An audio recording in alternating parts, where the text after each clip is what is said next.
Masayang ipinagdiriwang ngayong araw ni Maggie Planas ang kanyang 22nd birthday. Bago ang lahat, huwag niyong kalimutang mag-subscribe at pindutin ang notification bell para maging updated sa ating mga susunod na videos.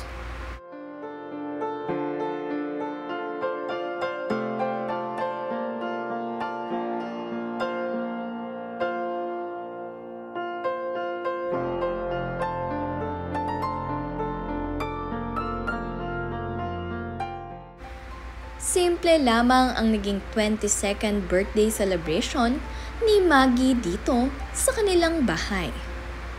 Kasama ang kanyang pamilya at ilan sa kanyang malalapit na kaibigan. Masaya niya nga itong isinelebrate ngayong gabi. At mayroon nga ring napansin ng kanyang mga fans at supporters sa bidyong ibinahagi ni Carla Estrada. Tanong nga ng ilan sa kanilang mga fans at supporters ay bakit raw wala dito ang kanyang kuya Daniel Padilla. Makikita nyo nga kasi sa video na marami nga ang nandiritong kaibigan nitong si Maggie at ang kanyang mga kapatid. Ngunit hindi nyo nga rin makikita sa video itong si Daniel Padilla. Kaya naman tanong ng nakararami ay nasaan ang kanyang kuya? Dahil ito ata ang unang beses na hindi niya makakasama itong mag-celebrate. Dahil nga ba wala itong si Daniel kaya parang naging emosyonal itong si Maggie at naiiyak?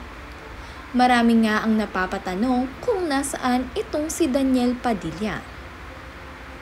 Ibinahagi naman itong si Daniel ang kanyang larawan na ito ni Maggie sa kanyang Instagram account bilang pagbati sa kanyang kaarawan ngayon. At nakalagay nga ang caption na, "Happy birthday, Maggie!"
Sabi nga nitong si Carla Estrada sa kanyang post, "Happiest birthday anak, enjoy Taylor Swift's concert.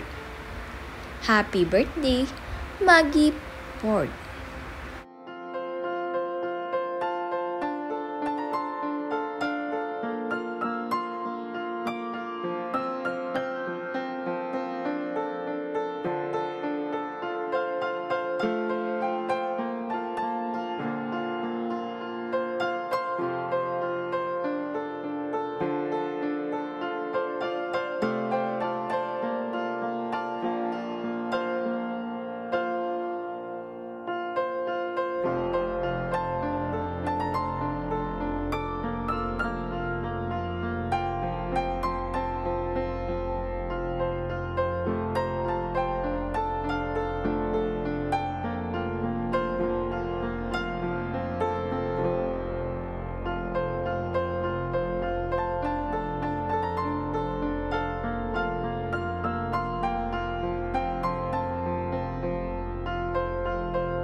Kamakailan lamang nga ay nanood ng concert ni Taylor Swift itong si Maggie dito sa Sydney, Australia.